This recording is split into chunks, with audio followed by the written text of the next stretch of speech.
Pozdravljeni, sem Marja Milič in poslušate MoneyHow, prvi podcast o upravljanju denarja pri nas.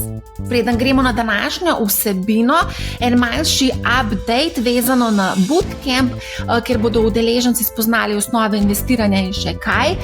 Termin 30. januar je že zapolnjen in zaprt. Za vse, ki bi se radi udeležili novega bootcampa, boste imeli priložnost 27. marca, torej v živo na ekonomski fakulteti. Kot rečeno, spoznali bomo osnove investiranja, kako izbrati brokerja, kako postaviti varčevalne cilje, oblikovati portfelje, poskrbeti za avtomatizirana vplačila, poskrbeti za davke in tako dalje. Delavnica je primerna za začetnike in za tiste, ki bi radi osvežili svoje znanje. Poleg te delavnice v živo, torej bootcampa, pa vsi udeleženci dobijo tudi spletno delavnico investiranje za začetnike Do It Yourself. Ok, gremo zdaj na vsebino. Pogovarjali se bomo o borznih posrednikih. Vse večja je ponudba na trgu, ki predvsem iz tujine, ki seveda disruptira tudi ta trg. Moj današnji gost je v bistvu človek, če lahko tako rečem, ki je v panogi že je že 30 let. Začel je kot borzni posrednik, potem je šel v DZU-jevske vode, se pravi, je bil tudi med drugim predsednik uprave Infonda oziroma Sava Infond danes. Danes je pa član uprave borzno-posredniške hiše Ilirike, Matjaž Lorenčič. Zdravo, Matjaž. Mi da se bova tikala, ker se poznava že zelo dolg časa, a ne? Ja, Marja, lepo zdrav, hvala za povabilo, tako da veselim se in v bistvu kar z vprašanji, kar začni, tako da upam, da vam bom postregel z dovolj kvalitetnimi informacijami, tako da prosim. Skoraj zagotovo, glede na izkušnje, rekel si, da 15. maja praznuješ 30 let v bistvu poslovanja, delovanja v finančni panogi. To je ena taka zelo lepa obletnica, če lahko temu tako rečem, ne? Ja, bom tako rekel, seveda, ko se malo nazaj pogledam, pa tudi moje sive lase, v bistvu malo vidim, imam en pregled nad trgom, ne bom rekel, da sem bil med pionirji, sem sodeloval v tem pionirskem obdobju, še ko je borza bila hibridnem načinu, ko je bil trgovalni sistem, ko je bila cela zadeva še tudi en dan na teden prezentna na floru, tako da preko telefonov stranke, prenašanje fizično.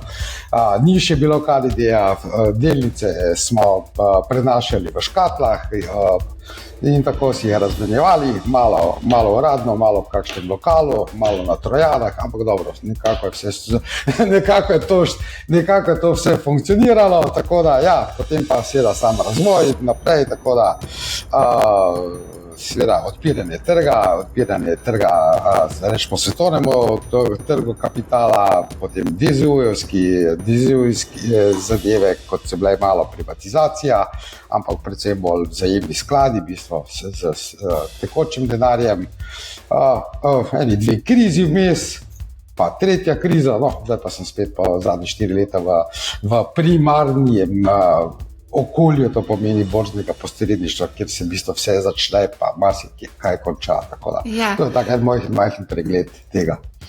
No, zdaj se je zelo lepo v bistvu opisal, kako se je sam trg spreminjal, kako se je v bistvu tudi konec koncev dogajala ta pospešena demokratizacija financ, ki je konec koncev tudi postregla s tem, da danes lahko mali vlagatelji dostopajo konec koncev do samega trga.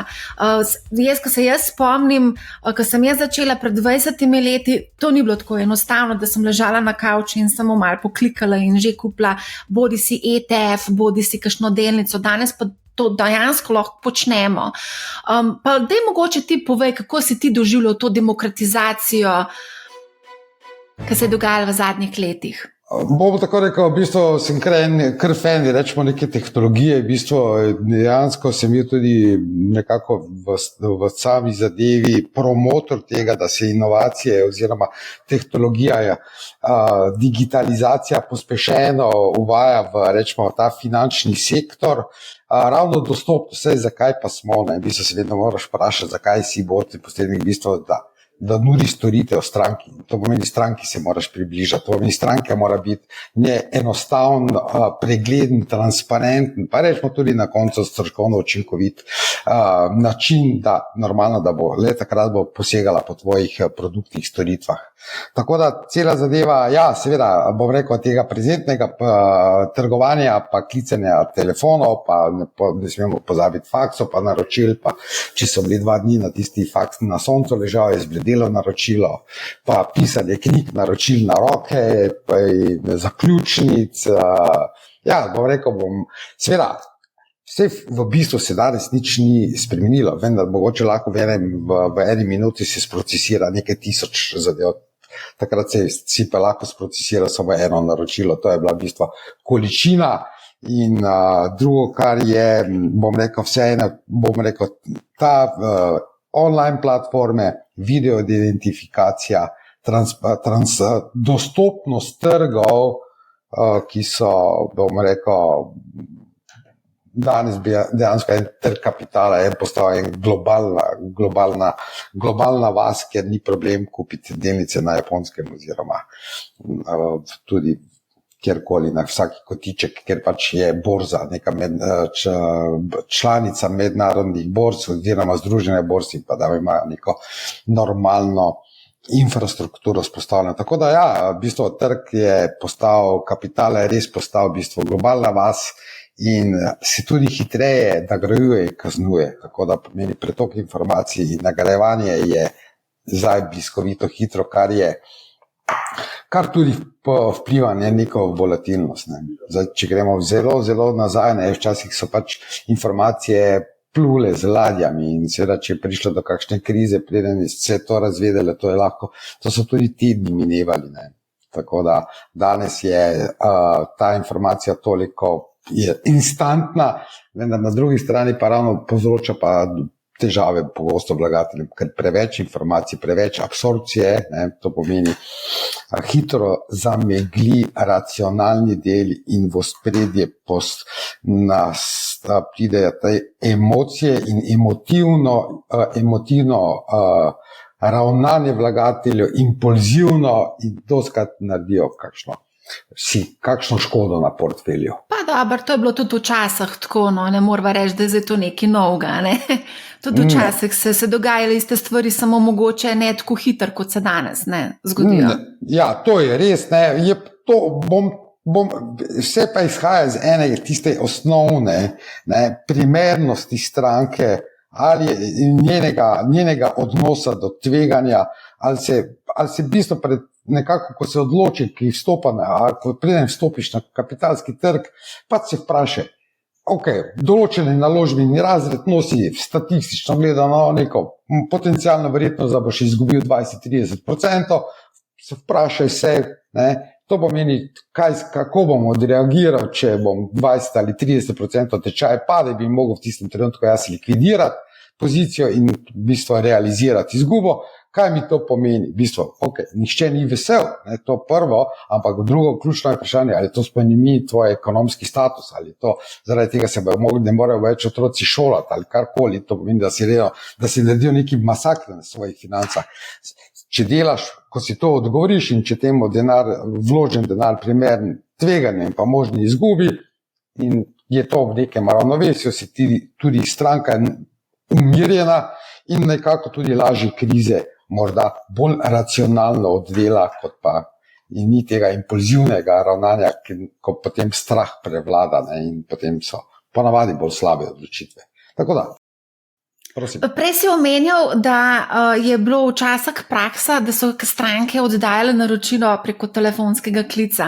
Ne boš verjel, nedolgo nazaj, ko sem se pogovarjala z enim brokerjem, ki pač je na banki, bančni broker, je tudi rekel, da je to še vedno eno priljubljen način oddajanja naročil. Koliko pa je recimo teh primerov pri vas? Predstavljam si, da še vedno so neke te starejše stranke, ki tako oddajajo. Poglejte, v borznoposredniški hiši Ilirika nekako ohranjamo ta hibridni model. To pomeni, Ilirika je bila med pionirji v bistvu uvajanja online, na drugi strani pa še vedno smo dostopni strankam na klasični način. Imamo del populacije, to pomeni, to niso stranke, ki so daily traderji, ne, pač želi občasno malo preveriti svoje stanje, pogleda, se ima kakšne dividende reinvestirati ali pa še kakšen denar, ali pa na koncu kaj prodati, pač ker rabi neka denarna sredstva za kaj drugega. Tako da in naredi v bistvu na klasični način odda naročilo. Je to, bom rekel, je to v delu populacije, nič ni narobe, ne, sej morda eni imajo neke strahove, eni ne želijo imeti vse preveč na telefonih in na računalnikih. Zakaj ne? Treba to spoštovati. Koliko pa je recimo teh? Koliko procentualno? Bom tako rekel, v tega rečemo tradicionalnega, rečemo, ali pa rečemo starega načina je nekje 25-30% to odvisno. Wow, to še zmeraj kar veliko. Ja, še vedno je. Seveda govorimo vse nove stranke, bom tako rekel stranke, pogledajte, vse zdaj ne bom, globalno gledamo v Sloveniji, če že vidimo, koliko strank se ubada, mislim, z vrednostnimi papirji, če tako pogledamo, da je nekje slabih 100,000 računov odprtih na KDD-u, ker to ni dobena skrivnost, ne. Tukaj še nekako malo dodamo, nekde, to so samo seveda računi. To so stranke, ki imajo slovenske delnice, seveda so stranke, ki imajo samo tuje in nimajo dobenih slovenskih, pa če še dodamo vse te neobanke in pa rečemo online brokerje po svetu, lahko danes govorimo približno o okoli slabih 200,000 računih, ne.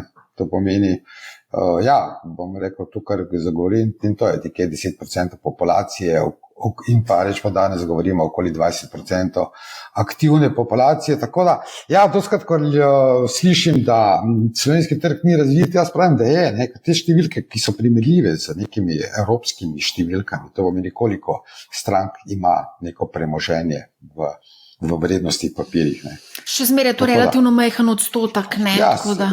Pri nas odstotek je že kar primerljiv, mogoče se tukaj govorimo o povprečnih zneskih, ne, potem seveda tukaj so scale, so tukaj v tujini toliko večji, vendar spet moramo malo stopiti korak nazaj, pa pogledati malo širšo sliko, pač tukaj v Sloveniji in na tem okolju, v tem območju, mislim v tej regiji nekako je stanovanje ali kot bi rekli cigl še vedno ena mantra, ne, sej moramo razumeti seveda, če si ti neke eksistenčne zadeve urediš, mogoče tudi lažje investiraš, pač ne, bom rekel, tega lastniških nepremičnin je neprimerno več, kot je v Evropi v povprečju, ne, seveda na drugi strani tam imaš najemen. Seveda, na drugi strani pa ljudje morajo za svojo, rečemo, neko starost ali pa rečemo neko prihodnost pač malo poskrbeti in zato toliko več investirajo v vrednostne papirje. Tu pa pri nas prvo pač gremo preko kvadratnega metra, pa potem gremo v delnice. Tako da malo imamo drugače zastavljeno, imamo to mogoče malo zgodovinsko pogojeno, malo z mentaliteto. Niti ni tako grozno, no. Včasih mogoče pretiravamo in preveč slabo kažemo, koliko je ta trg nerazvit ali pa so ljudje finančno nepodočeni. Jaz moram reči, ljudje približno že dobro vedo, ne, kaj želijo. Ne. Vedno boljša je ta struktura izobrazbe in nisem toliko pesimističen. Še vedno pa je precej prostora za izobraževanje. Ne.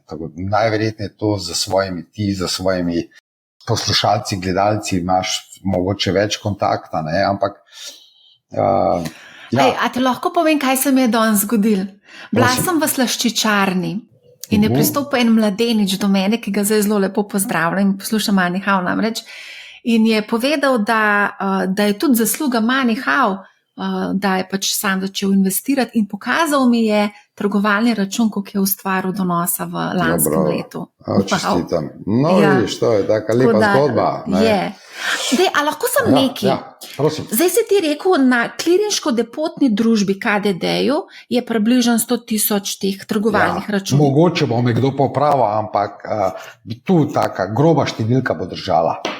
Potem sem jaz preverjala, pač na Trade Republicu brokerju tega ne razkrivajo, medtem ko na Revolutu, ki je pač neobanka, ki ponuja hkrati tudi trgovanje, so pa rekli, da imajo 180,000 računov da so odprli Slovenci, posamezniki in 4300 poslovnih strank. Zdaj to ne pomeni, da vsi trgujejo, nekateri uporabljajo Revolut zgolj kot samo banko, nekateri pa tudi trgujejo oziroma kupujejo neke naložbe.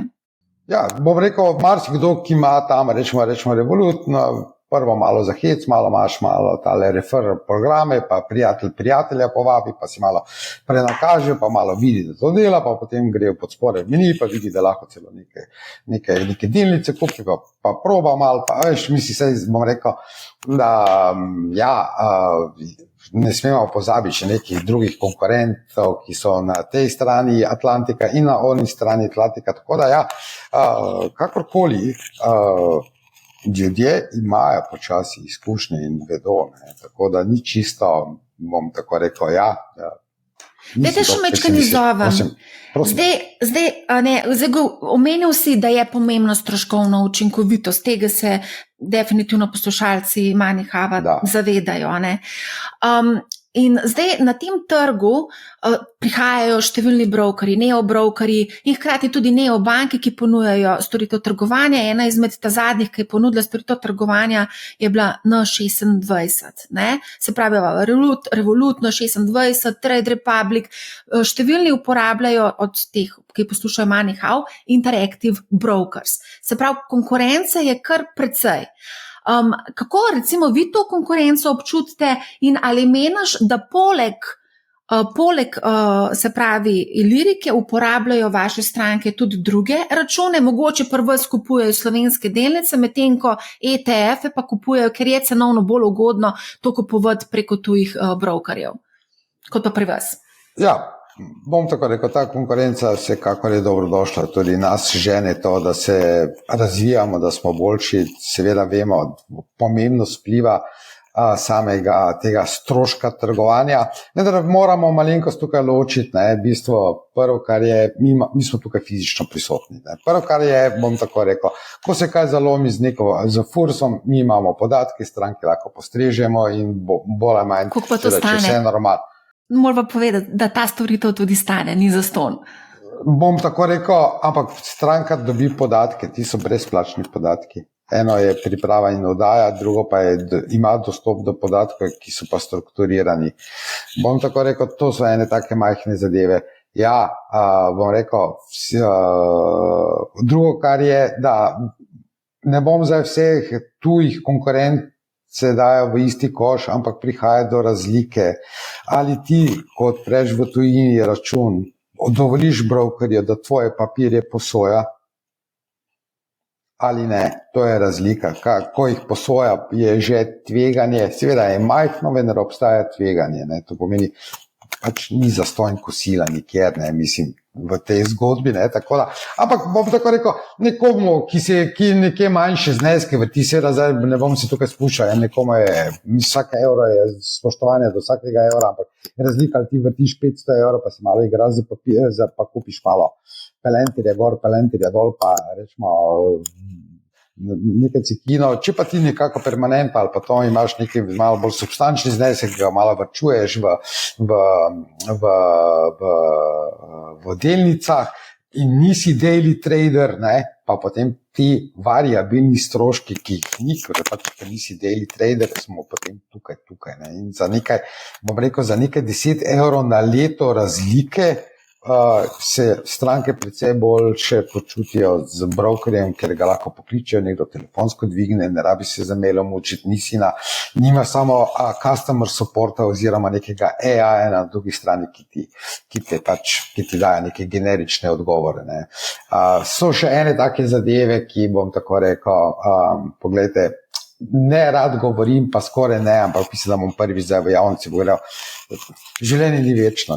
Kako se zakomplicira življenje, ko ima nekdo nekje preko Atlantika pri enem borznem posredniku neke vrednostne papirje in pač umre. Kako svojci prvo sploh vedo, kako bojo uredili, seveda potem, ko izvedo, kako postopek dedovanja, ali se morajo odvetnike najemati, ali je to. Pri evropskih je to malo boljše, je to malo lažje, malo boljše urejeno, ampak tam se precej zakomplicira zadeva. No, se preko Atlantika Samo mogoče, da ti uskočam, se upravičujem, preko Atlantika itak Slovenci ne moramo imeti odprtega brokerskega računa. Če pa recimo imaš odprt Interactive Brokers, pa itak določiš človeka, ki pač je pooblaščen za to, da lahko dostopa do tvojih. To je ena stvar, ki te konstantno opozarja, tako da. Rešuje ravno to dedovanje na tak način. Vem, da se pa lahko ne vem, nimam izkušnje, še mi tega ni povedal, pač so take malo bolj stvari intimne in se nikoli ne pogovarjaš. Nimam prakse oziroma izkušnje iz teh, ko se stvari malenkost ravno na tej točki zakomplicirajo. Tako da je to. Drugo, kar pa je seveda pogled, to je pač še enkrat, bom rekel, tale fizična prezentnost, bližina. Finance so stvar zaupanja. Bom rekel, tukaj se vse začne in vse konča, seveda stroški so pomembni, ampak bom rekel, zaupanje in pa ta bližina, dostopnost je pri določenih strankah ključna. Zdaj, ko sem te vprašala za te nemške neobanke, slišim pa, da je tudi nekak interes strani nekaterih slovenskih bank, da bi znotraj svojih aplikacij omogočale to vrstno trgovanje, kot recimo ponuja katerikoli drug broker. Kako pa misliš, da bi to vplivalo na klasične brokerje? Pa saj v eni tej obliki že, v tej obliki. Ampak bom rekel, to ponujajo v bistvu, banka pač ponuja. Kaj je cilj banke? Cilj banke je, da svojemu komitentu proda čim več svojih storitev. To pomeni, vodenje transakcijskega računa je tista osnova, potem pa se začne z prvo kartico, drugo kartico, pa kreditno kartico, pa z stanovanjskim kreditom, pa dodali še bomo turistično zavarovanje, pa nezgodno zavarovanje, potem še pa ponudiš vrednostne papirje in teh vrednostne papirje. In to je v bistvu bom rekel, za banko je dobra stranka, če ima tam nekaj 5 produktov pri njej odprtih. To je cilj. Tako da, ampak pomeni, da samo za komitente stranke, vse banke tega ne počnejo. V bistvu, tudi če počnete to dve največji banki, je še to v dobri 60-70%, 30% trga slovenskega je še vedno prostega. Tako da. Zdaj, ko praviš, da pač banke želijo ponuditi vse, kar je v njihovi paleti, pač stranki podobno počnejo tudi brokerji, se morava vedeti, da tudi pač poskušaš stranko animirati oziroma jo pripraviti do tega, ali da kupuje, prodaja ali kakorkoli. Ne, poglejte, to normalno, borzni posrednik ne smeje spodbujati na kupo in prodaji. Se ne spodbujaš direktno, organiziraš lahko kakšen recimo webinar. Ampak webinar še ne pomeni, v bistvu, bom tako rekel, vse ti, kar sem opazoval, kar je bilo ponujenega, nikoli ni bilo nekako z spodbojevanjem nakupa, ampak približati materijo strankam, ki se pač bi rade dodatno izobrazile. Kaj zdaj, na primer, so bili tudi na zadnje v bistvu webinari na temo zakladnih menic. Je bilo potrebno to narediti. Zakaj? Ker bili smo dragi od leta 2016, smo bili v obdobju negativnih ali pa nične obrestne mere. V bistvu za 6-7 let smo zbrisali dolžniške vrednostne papirje, ker kaj bo stranka je razlagal o vrednostnem papirju, katerega donos je nič. Tako da je bilo potrebno neki refresh narediti, to pomeni za potrebe, kaj je zakladna menica, kdo jo izdaja, kako se piše in tako naprej. Ali pa ljudske obveznice so bile ena taka pred enim letom. Prvi smo se državljani srečali spet za eno public. Vse, kar se izdaja, se izdaja bolj ali manj za profesionalne stranke ali pa v manjšem zaprti krog, kar pomeni, da je poenostavljena izdaja in seveda to pomeni, da so kupci naprej znani in je prospekt enostavnejši in postopek enostavnejši, ampak dejansko to, kar je bilo javnega, je bilo po x letih. Vse drugače, kar se tiče recimo, kakšne trike uporabljajo brokerji za to, da nekako aktivirajo vlagatelje, smo naredili tudi posebno epizodo s Tonijem Jukičem, on je bil zaposlen na Saxoju, tako da nam je razkril tiste trike, ampak v redu. A lahko greva mogoče midva vsem, ker se pogovarjava zdaj o stroških, ne? Zdaj, ko mi pogledamo cenik recimo na kakšnem Trade Republicu ali pa Revolutu, ali pa konec koncev Interactive Brokers, nekako kot mali vlagatelj pridemo lepo čez, ne. Ko pa pogledamo cenik, recimo kakšnega slovenskega brokerja, recimo Ilirike, konec koncev tudi BKS, se mi zdi, da je pa treba kar malo veliko časa, da preštudiraš ta cenik, no. In je v bistvu na nek način tudi turn off, ne, za nekatere vlagatelje. Se strinjam za to kritiko. V bistvu, cenik je pač normalno zmora vsebovati vse elemente, ki pač borzna posredniška hiša dela, ne. Bom tako rekel, dovolj bi bilo odpiranje, vodenje in pa transakcija, to pomeni neki na one pager, ne, bi bil, kar pomeni 90 ali 95% strank je, ne. Vse tega, to je na prvih straneh, ostalo je pa potem precej bolj zakomplicirano in pa oziroma za storitve, ki niso v bistvu najbolj običajne, se tega največ, ne. Drugo, kar je, da ceniki slovenskih je pač, ker razkrivajo tudi vse zunanje partnerje, ker bom rekel, doben slovenski broker ni član, rečemo, njujorške borze ali pa nemške borze, to pomeni, da se transakcije v tujini izvedejo preko zunanjega partnerja, ne, se še to mora in tako počasi nastane morda malenkost neposredno. Moram pa nekaj povedati, no, da pa se eno, da pri nas imamo, ne samo v naši hiši, da je stranka pred transakcijo seznanja, to pomeni pred trade dobi breakdown vseh stroškov, to pomeni seznanjene, koliko jo okvirno jo bo stala tale transakcija. To pomeni, ni tukaj, da stranka ne bi imela transparentne informacije, koliko bo transakcija stala.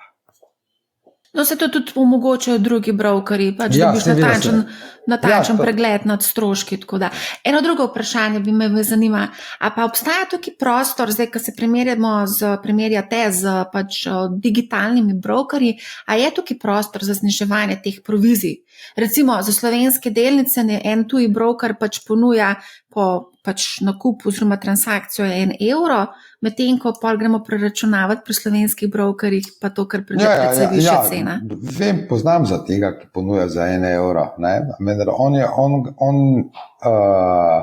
ampak se kdaj opazovala pri tem brokerju, koliko po kateri ceni je bila prodana.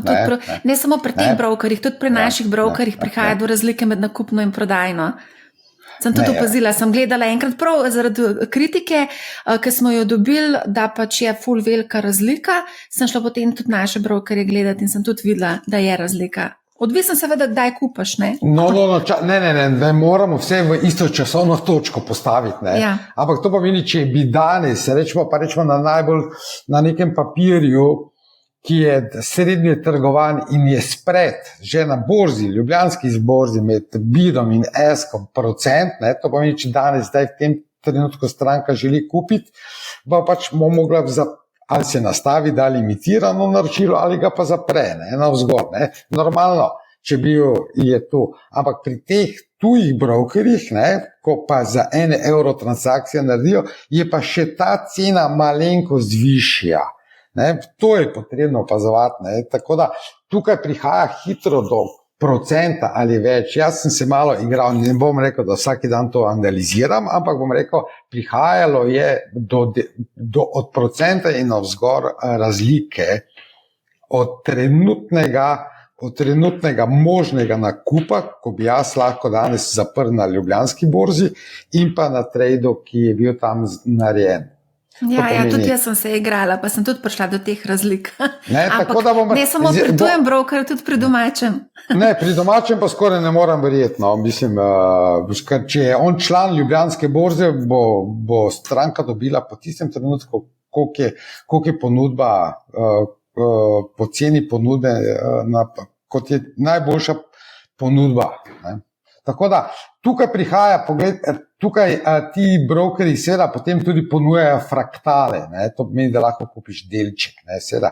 Ne, to pomeni, da oni kupujejo, oni imajo lastno zalogo in iz lastne zaloge se kaj odproda. Ne. Tako da ta del je malenkost bolj je kompleksni, pač, ker se ve, da lahko kupiš 0,5 krke. Ne. Mislim, ampak ko bom rekel, če bi pa ko kupuješ za 1000 evrov ali pa 500 evrov, bom rekel, je to celo stroškovno še zanimivo.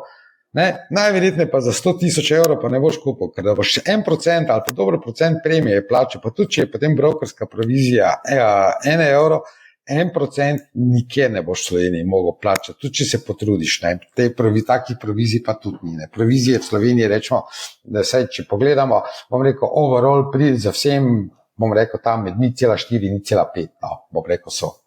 Seveda, zdaj, če so volumni večji, pa trade odvisno, ampak tukaj se začne, ne. Tako da, kot bom rekel, za majhne zneske včasih to postaja lukrativno, 1% pa tistega procenta seveda v tečaju niti ne zaznaš in ne vidiš, če bi pa to kupoval, rečemo, znesek 100.000 evrov, pa je mislim, da je tam precej dražji nakup. A tle moramo še povedati, da recimo slovenski brokeri zaračunavajo potem še druge stroške, kot so stroški, ne vem, hranjenja in ne vem, katere stroške vse zaračunavajo. Tako da tudi to se konec koncev pozna potem na večjih zneskih, se predstavljam. Ja, ampak tako bomo rekel, safekeepingi so, to pomeni ta hramba, ni samo posledica, safekeeping je posledica, da primer, da ta strošek je v glavnini za slovenske vrednostne papirje je na osnovi KDD-ja, on to ima v ceniku. Ne, to pomeni, on zaračunava borzni hiši, borzna hiša zaračunava to naprej. Ne. Bom rekel, strošek custodija tujih vrednostnih papirjev se tudi prenaša rečemo, od lokalnega skrbnika. Bom rekel, odnosa med globalnim in lokalnim nimamo, in pa do borzne hiše se tudi prefaktorirajo ti stroški. Tako da, zakaj je ta sistem mogoče malo dražji in ta, bom rekel, tradicionalen, vendar pa daje neko varnost. To pomeni tukaj, da bi kaj šlo narobe ali se bi komu kakšna delnica zgubila, je zminimalizirano na nič. Ne bom rekel, da se ne mora zgoditi, ampak bom rekel, sistem se je tako bruso zadnja desetletja, ne, tako da je robusten, ne, in ti daje eno varnost. Če pa govorimo danes o nekem o teh skrbniških storitvah, ki so 0,1% portfelja, ne, bom tako rekel, kar pomeni pri 100.000 evrih je 100 evrov, to pomeni, da veš, da si ti zapisan, da kot delničar ali Krke ali Apple to stoji. Ne. To pomeni, da lahko tudi izpolnjuješ svoje delničarske pravice, če želiš in tako naprej. Seveda, večinoma strank tega ravno ne počne, ampak imajo to možnost. To je tudi del enega dela sistemske varnosti. Na drugi strani vedno pozabljamo malo pri borznih hišah, borzne hiše so tudi dolžne hraniti vse podatke, nekaj 10 let, to pomeni minimalno, to pomeni, da vsa ta dokumentacija mora biti pravilno in lepo sortirana, tako da če pride do kakšne poizvedbe, če pride do kakšnega vprašanja, se pa v nekem zelo doglednem času najdejo vsi arhivski podatki in se ve, to je kaj in pokoliko. Zdaj sem malo pobrskala, katere stroške še zaračunavajo. Aha, še en boš me mučila. Ne, sam na hitrco. Ne, ker bi vsem rada tukaj povedala, da pa nastajajo tudi drugi stroški, recimo nadomestilo za vzdrževanje stanja, nadomestilo za vzdrževanje stanja pač pri brokerju, za vzdrževanje stanja pri KDD-ju, za vzdrževanje stanja tujina, stroški obveščanja, potem vodenje računa, vzdrževanje poslovnega razmerja, pa imamo pa še strošek izplačila dividende, recimo. Ja, to greva samo malo po vrsti. Strošek obveščanja je takšen. Če se stranka odloči za online, je to brezplačno, ker je pač gotovo tukaj ne. Če pa je zadaj pisna dokumentacija, stranka želi to dobivati v poštni nabiralnik, ne, je pa gotovo kuverta, papir, tisk, znamka, ne smemo pozabiti, neki materialni stroški nastajajo. Na tem pač, če stranka to želi, še vedno omogočamo, ne. Tako da, kaj so bili naslednji strošek je bil, kje smo še ostali? Na stroški vzdrževanja so več ali manj, pa stroški obveščanja. To stroški vzdrževanja sem jih prej pojasnil, so okoli 0,1, da je v Sloveniji v povprečju tu noter, da je kakšna 100% plus minus, ampak tu noter smo. A vzdrževanje poslovnega razmerja, to je to? Vzdrževanje poslovnega razmerja... Ja, ampak ne, to je pa letno vodenje, to spada v letno vodenje transakcijskega računa. Ja. Ja. No, v glavnem, to se hotela, sam pač, da pač je malo več teh stroškov, se pa lahko tudi nabere, a ne.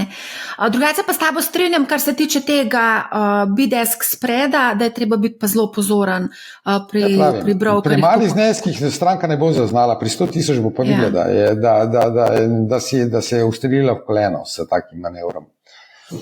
Da je vse 50, ja. Vse greva lahko zdaj kar počasno naprej. Zdaj stroške smo obdelali, rekli smo, ceniki bi lahko bili bolj prijazni, ampak da imate v bistvu na začetku izpostavljeno, da je tisto, kar večino strank konec koncev uporablja in najbolj zanima. Zdaj pa še ena zadeva bi me zanimala. Jaz sem preverjala pri brokerjih, če lahko razkrijajo, s katerimi delnicami oziroma z naložbami se je največ trgovalo v preteklem letu. Kaj so Slovenci največ kupovali oziroma kaj so največ prodajali, se pravi trgovali. Zdaj od slovenskih brokerjev nisem dobila, tudi od Ilirike nisem dobila nobenega odgovora. Na ATVP-ju menda, da te podatke od brokerjev dobijo, ampak to samo za lastno evidenco in analize, ne za javnost. Medtem ko recimo so mi pa posredovali te podatke iz tujih brokerjev, iz naprimer Trade Republic in Revoluta. Pa če lahko sam na hitrco povem, pa boš pa ti mogoče povedal, kako je pri vas. Zdaj, najbolj trgovana delnica pri praktično obeh brokerjih je Nvidia, med najbolj trgovanimi je še Tesla, potem so tukaj praktično vsi iz veličastnih 7, kot so Apple, Microsoft, Alphabet, Google, Meta.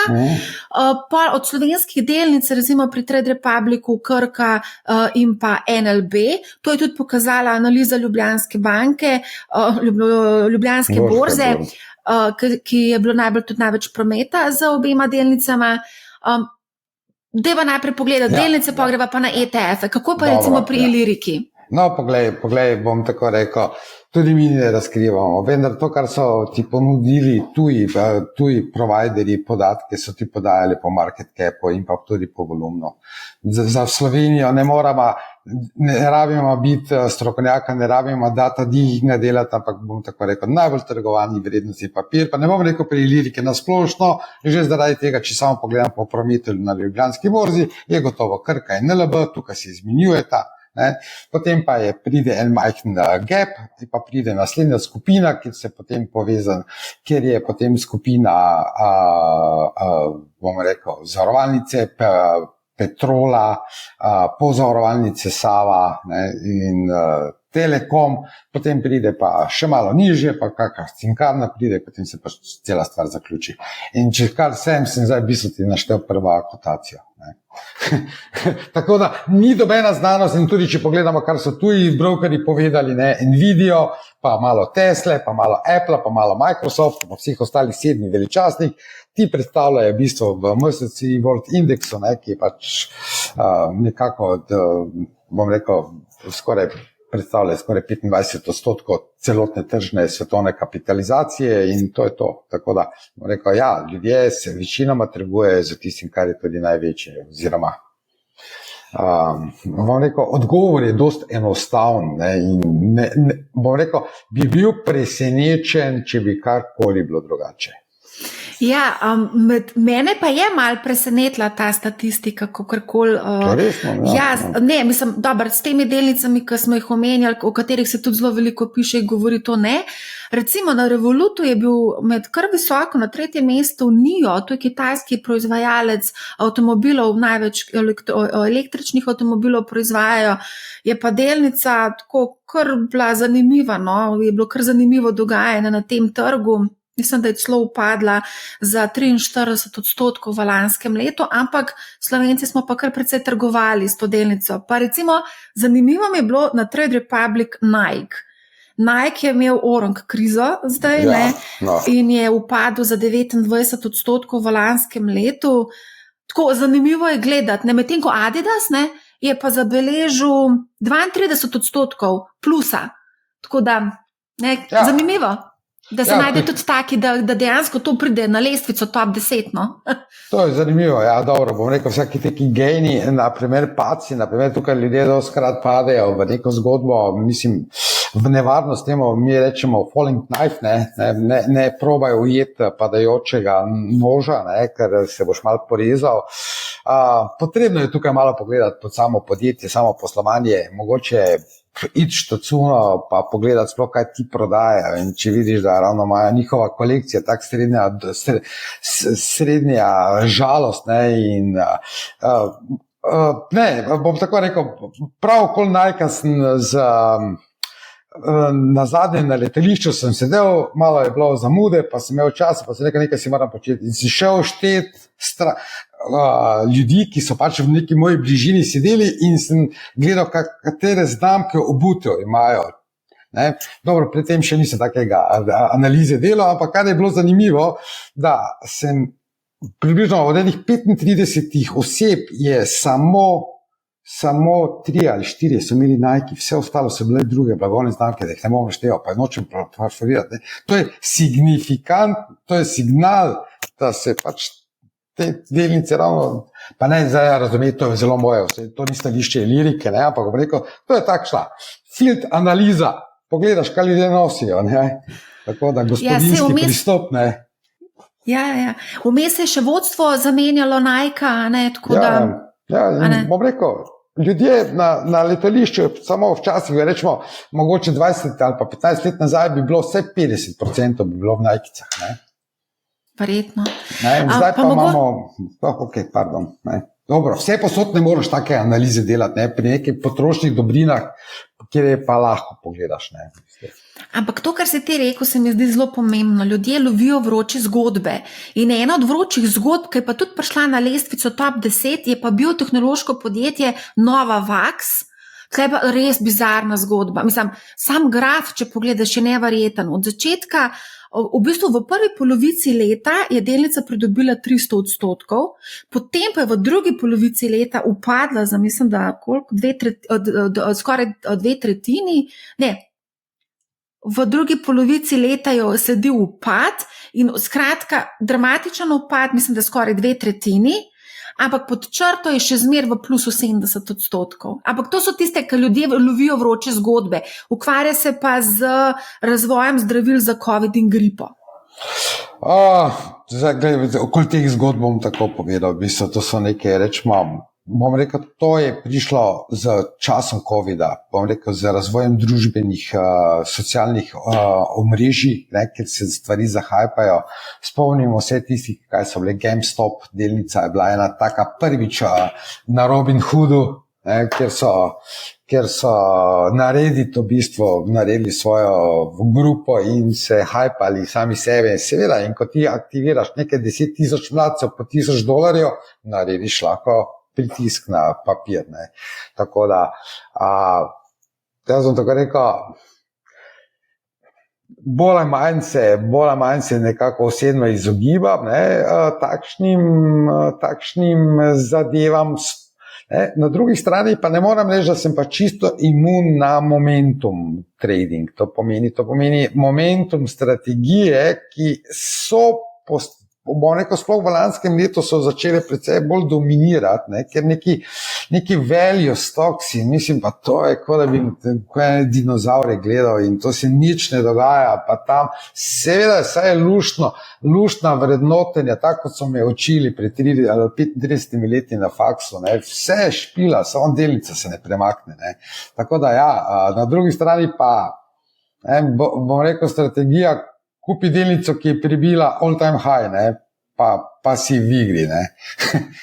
Tako da, ja, bom rekel, malo moraš miksati, ne, seveda, zato pač rabiš malo več časa, pa neki ne bom rekel profesionalni pristop, ampak ni pa ravno to, da bi malo na avtobusni postaji malo predal neko novičko, pa potem že, ko se vsedeš na avtobus, kupoval na veliko, ampak kombinacija, rečemo danes, nekega growtha, momentuma, ne, bom rekel, za lansko leto, pa tudi jaz mislim, da še v letošnjem letu bo zmagovalna kombinacija kot pa value.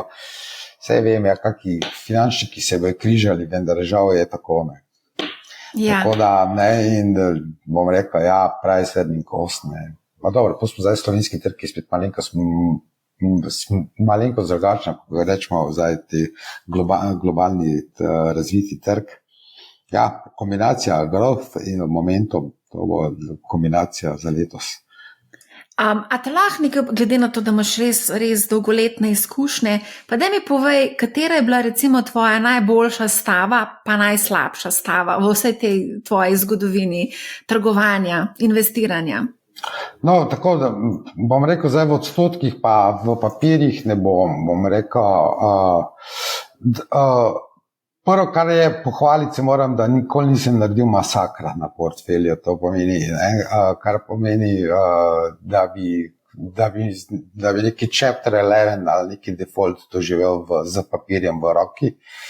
To je, drugo, kar je pa, da na drugi strani bom pa tako rekel, da pa mogoče včasih nisem vzdržal do kraja, ne, ker bom rekel pri donosu, ker sem prišel v točko, ker sem se sam sebe vprašal in sem gotovil, da sem v primeru minus 10% bom bolj nesrečen kot v case-u 10% plusa srečen. Ne.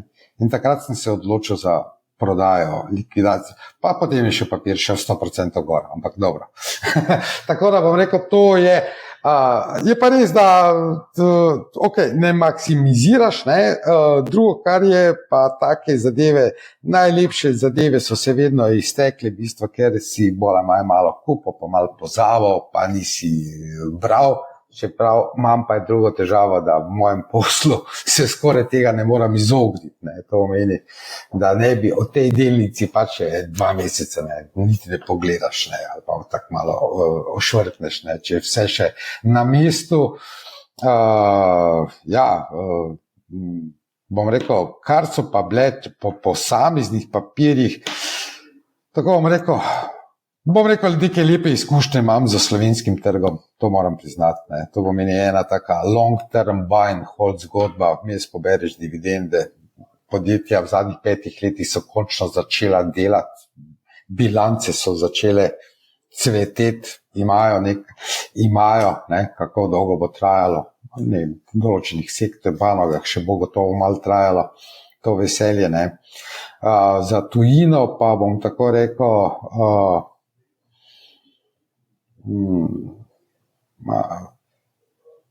da bi izpostavil eno posebno delnico, ki bi jo tako rekel, da bi naredila skozi neko obdobje 5-10 let, da bi nekaj 10,000 krat videla, take nizimam v portfelju. To pomeni, ker so pa, bom pa rekel, za enkrat moram potrkati. A lahko zdaj midva skočiva še na tvoje področje, 20 let si se ukvarjal z vzajemnimi skladi, zdaj bova pa midva sam pogledala na hitro, a ne, ker ponovadi vedno, kadarkoli se pogovarjam z DZU-ji, vedno rečejo, da je najbolj priljubljena investicija globalno razpršen sklad. No, tukaj je pa mogoče malce drugačna zgodba, ker so Slovenci največ trgovali z Vanguardovim S&P 500 ETF-om, in pazi to, distribucijskim, kar pomeni, da se izplačujejo kvartalno dividende. To je bila številka 1. A te preseneča to? Ja, to me malo preseneča, pač zato, ja, tako bom rekel. Doskrat ti online provideri, ki imajo ETF-e, ko ti vstopiš na ETF, imajo v bistvu tako v trgovini, veš, tisto, kar je v višini oči, bom rekel, za kako cenejšo zadevo ali pa boljšo se moraš skloniti ali pa na prste povspet, in malo dvigniti rokco, tako da prvo kot prvo, ETF-i, ja, ETF-i so zgodba, pogledajte, ETF-i so zgodba zadnjih 20-25 let, v bistvu. Začel je BlackRock z njimi, v bistvu. BlackRocka so takrat spraševali, kaj se gre, to je neko pasivno upravljanje, to je ne košarnice, niso bili takrat, bom rekel, trg je bil dosti konzervativno tega. Danes vidimo, da to je ena bolj priljubljenih oblik. To pomeni, kadar želiš hitro vstopiti na neki sektor ali neko geografsko okolje ali pa neki globalni miks, z nekimi nizkimi stroški, pač ti se brokerske stroške plačaš in dobiš eno dosti dobro distribucijo, ne dosti dobro, vrhunsko distribucijo. In so globalni hit, saj tudi danes je BlackRockovo premoženje v ETF-ih, ne bom ga zdaj glorificiral, se ni edini, ampak je pač največji, ampak gremo danes na 11-12 trilijonov dolarjev, to pomeni precej. Tako da ETF-i so definitivno, seveda tako, kot je bilo neko malo vprašanje okoli vzajemnih skladov ali kakorkoli. Tukaj je en clash, v bistvu prihaja, to pomeni, primerjamo definitivno. Če bi tako grobo pogledali, vzajemni skladi se deklarirajo kot aktivno upravljeni, ampak ne bom sodil o tem, to morajo drugi soditi, koliko so aktivno upravljeni. Drugo pa je, da imaš eno pasivno obliko, čeprav že danes vidim, da se vedno več pojavljajo v ponudbi tudi aktivno upravljeni ETF. Niso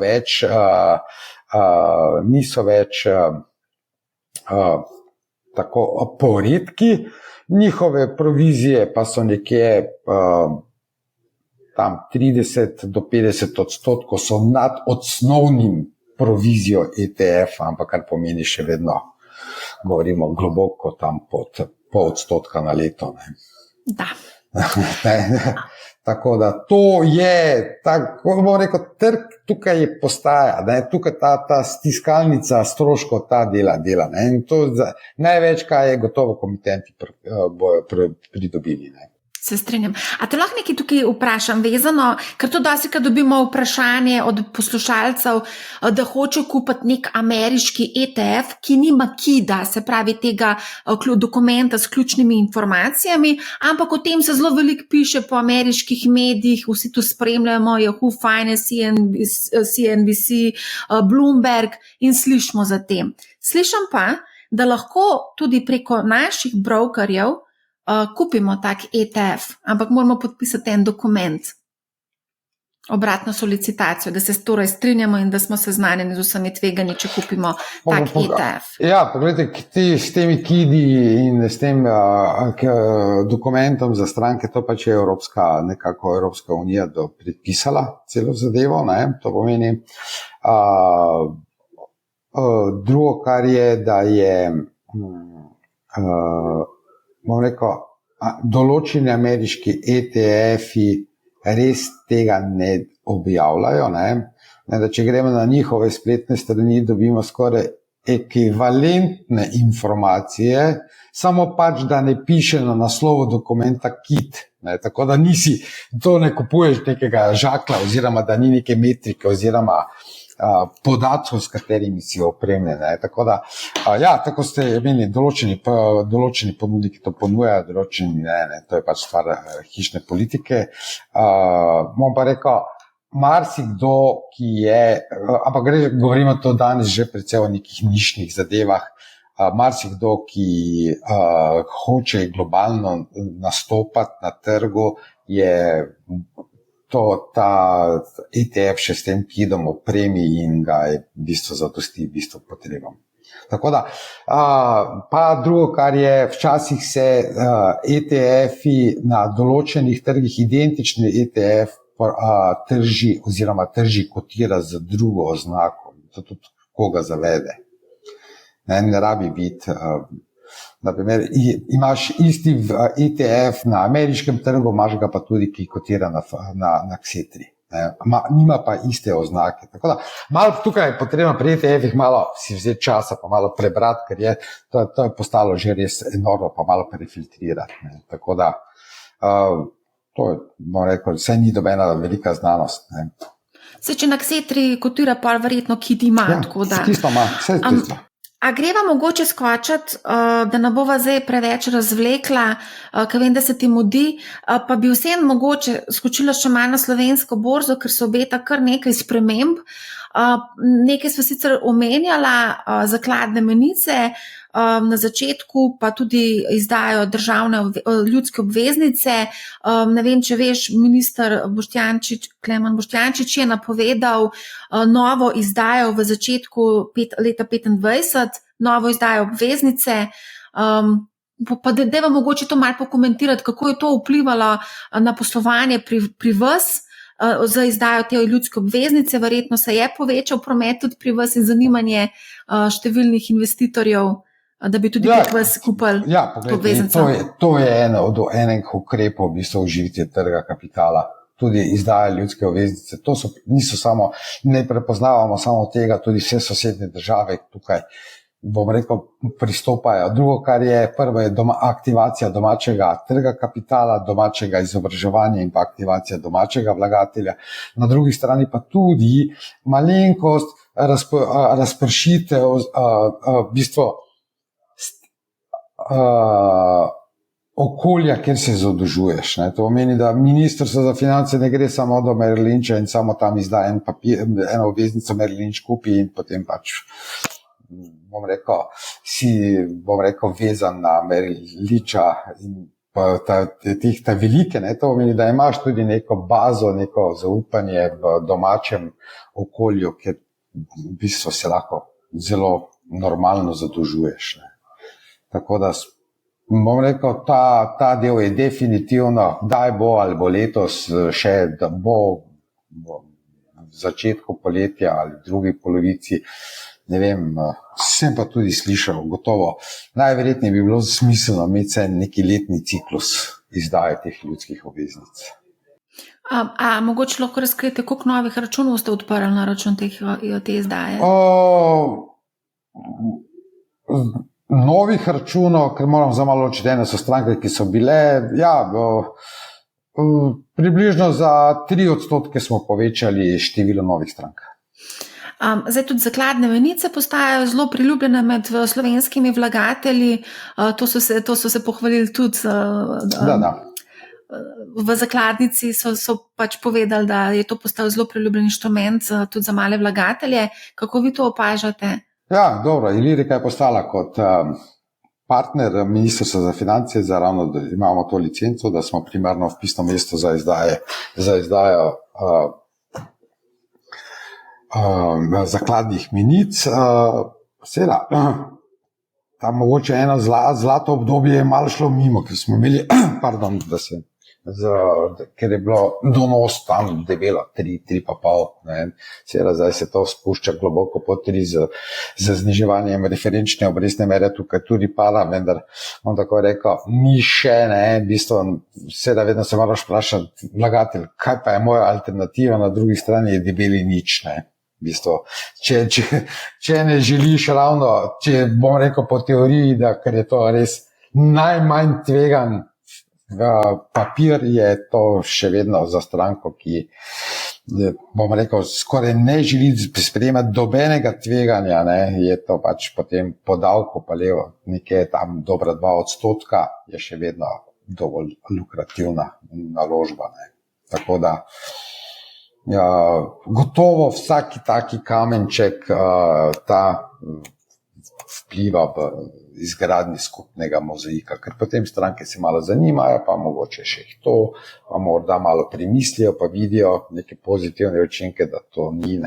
Tako da, še enkrat bom rekel, v zadnjih par letih smo pač prišli do točke, ker bojo stranke mogle aktivne same skrbeti za svoje premoženje. Mimo so tisti časi, najverjetneje res mimo, ker si pač nekam prišel do nekega bančnega oknica, podpisal en depozit za 1 leto, pa se čez 1 leto vrnil. To pomeni, banke ne bojo dajale, in to pomeni, ker nima, bom rekel, zaradi relativno visoke likvidnosti, tudi zakaj pa bi. Ja, ključno obrestne mere se bodo zdaj še zniževale, za naslednje, mislim, že v letos bojo precej se znižale, tako da tukaj definitivno, kakor si dober povedal, debeli nič.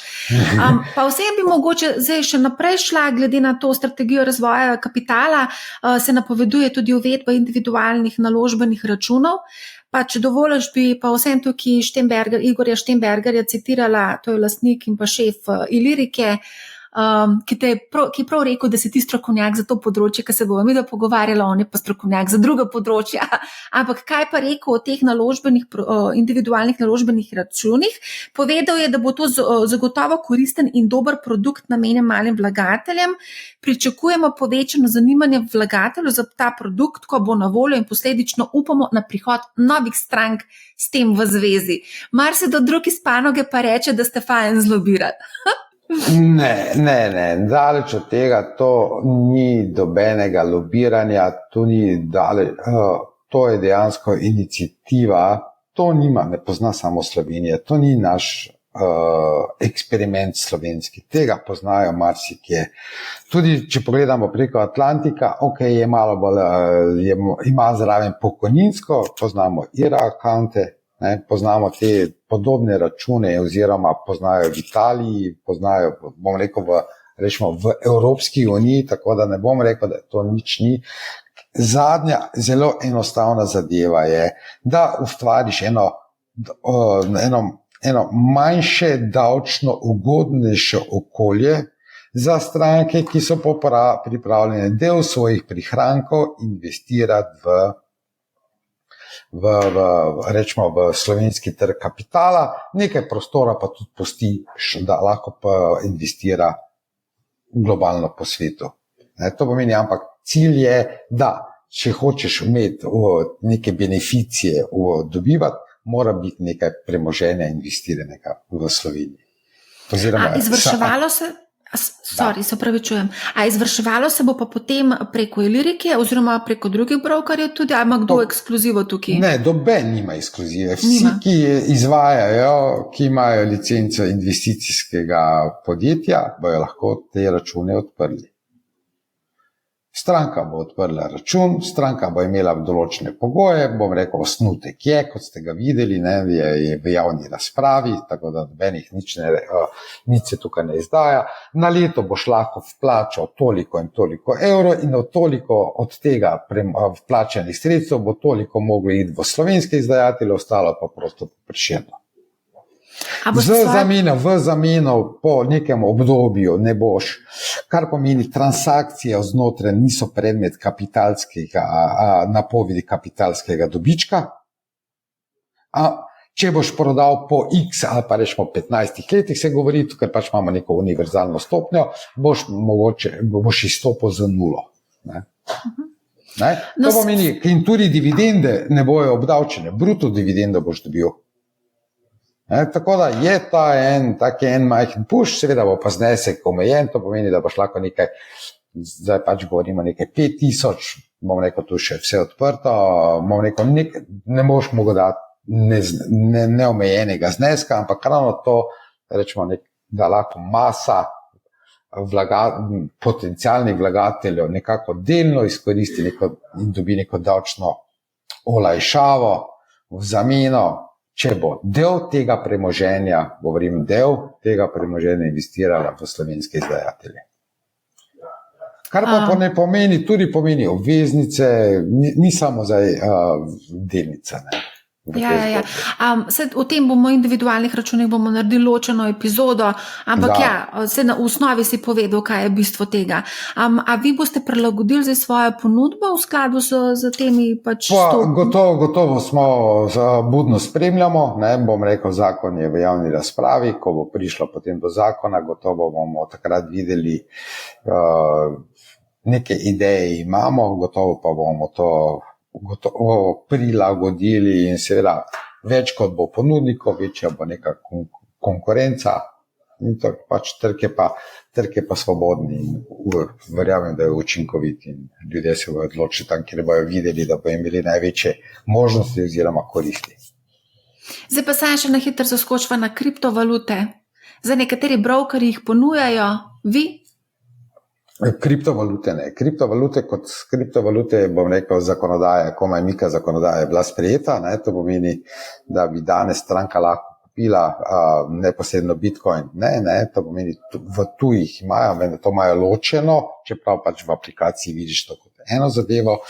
Bom rekel, mi tukaj resno spremljamo, v bistvu ne vidimo, kakor ocenjujemo, da ta rečemo naložbeni razred v delu ima perspektivo, postaja del nekega sodobnega portfelja, še vedno pa tukaj seveda z neko zdravo mero, kar pomeni isto, kot smo tam na začetku, kot smo se pogovarjali, sam se moraš malo opredeliti o prevzemu tveganja, seveda tukaj mogoče zguba ni 20%, je tukaj lahko nekaj več 10%, če gre kaj narobe, ne?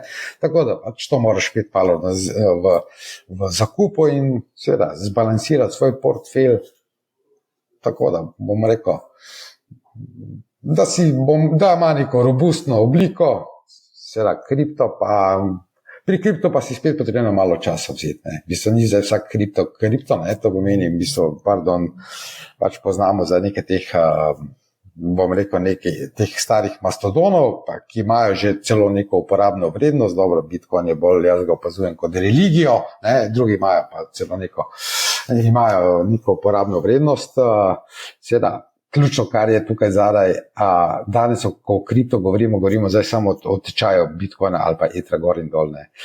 Vse vem, zdaj se malo zapleta, ampak vseeno, kar hočem povedati, pomembna je tehnologija.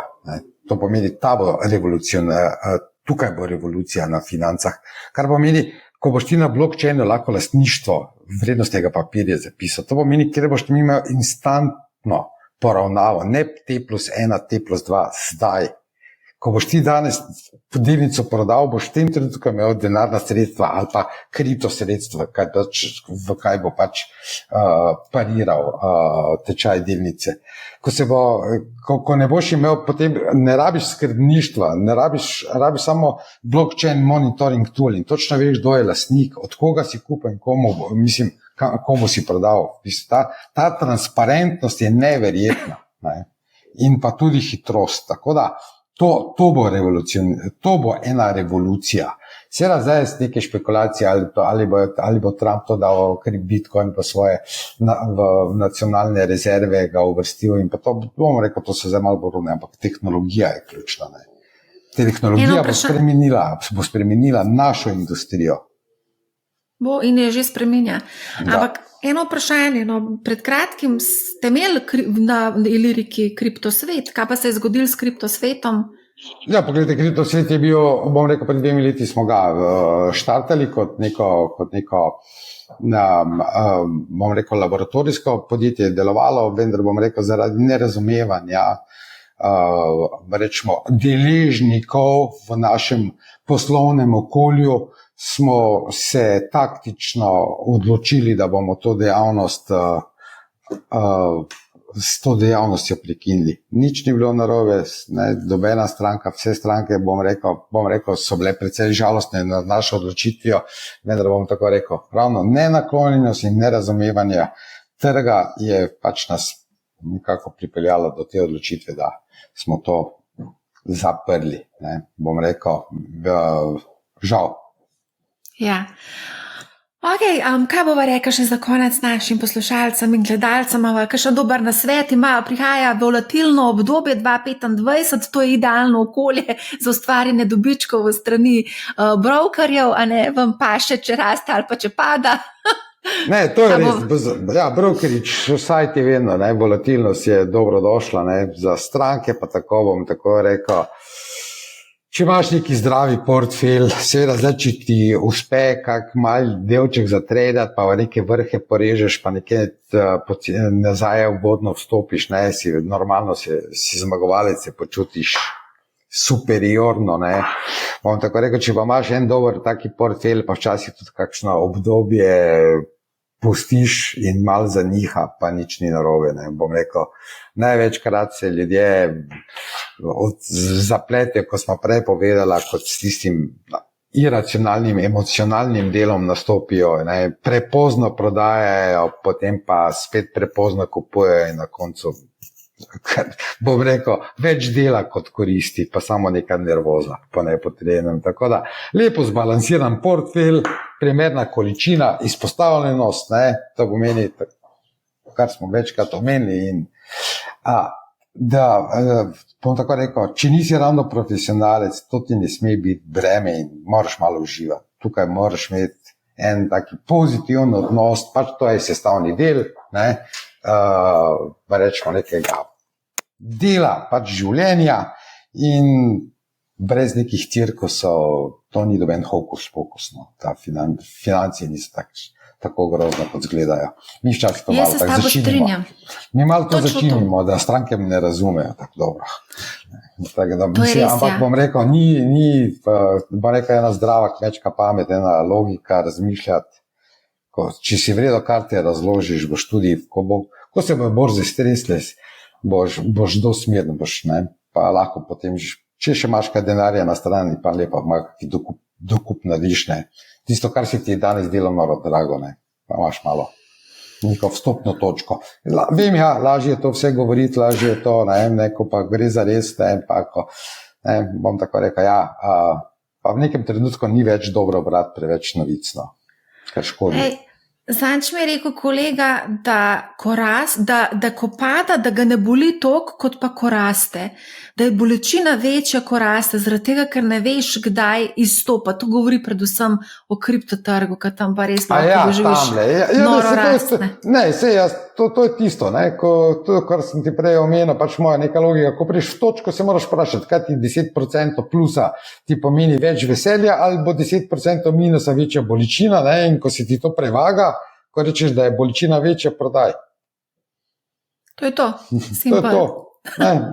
Mislim, a veš, med bolečino in zadovoljstvom, pač, ali pa veseljem, ne, se odločaš, ne, to je taka bolj, pa dela, no, tam to, da pač.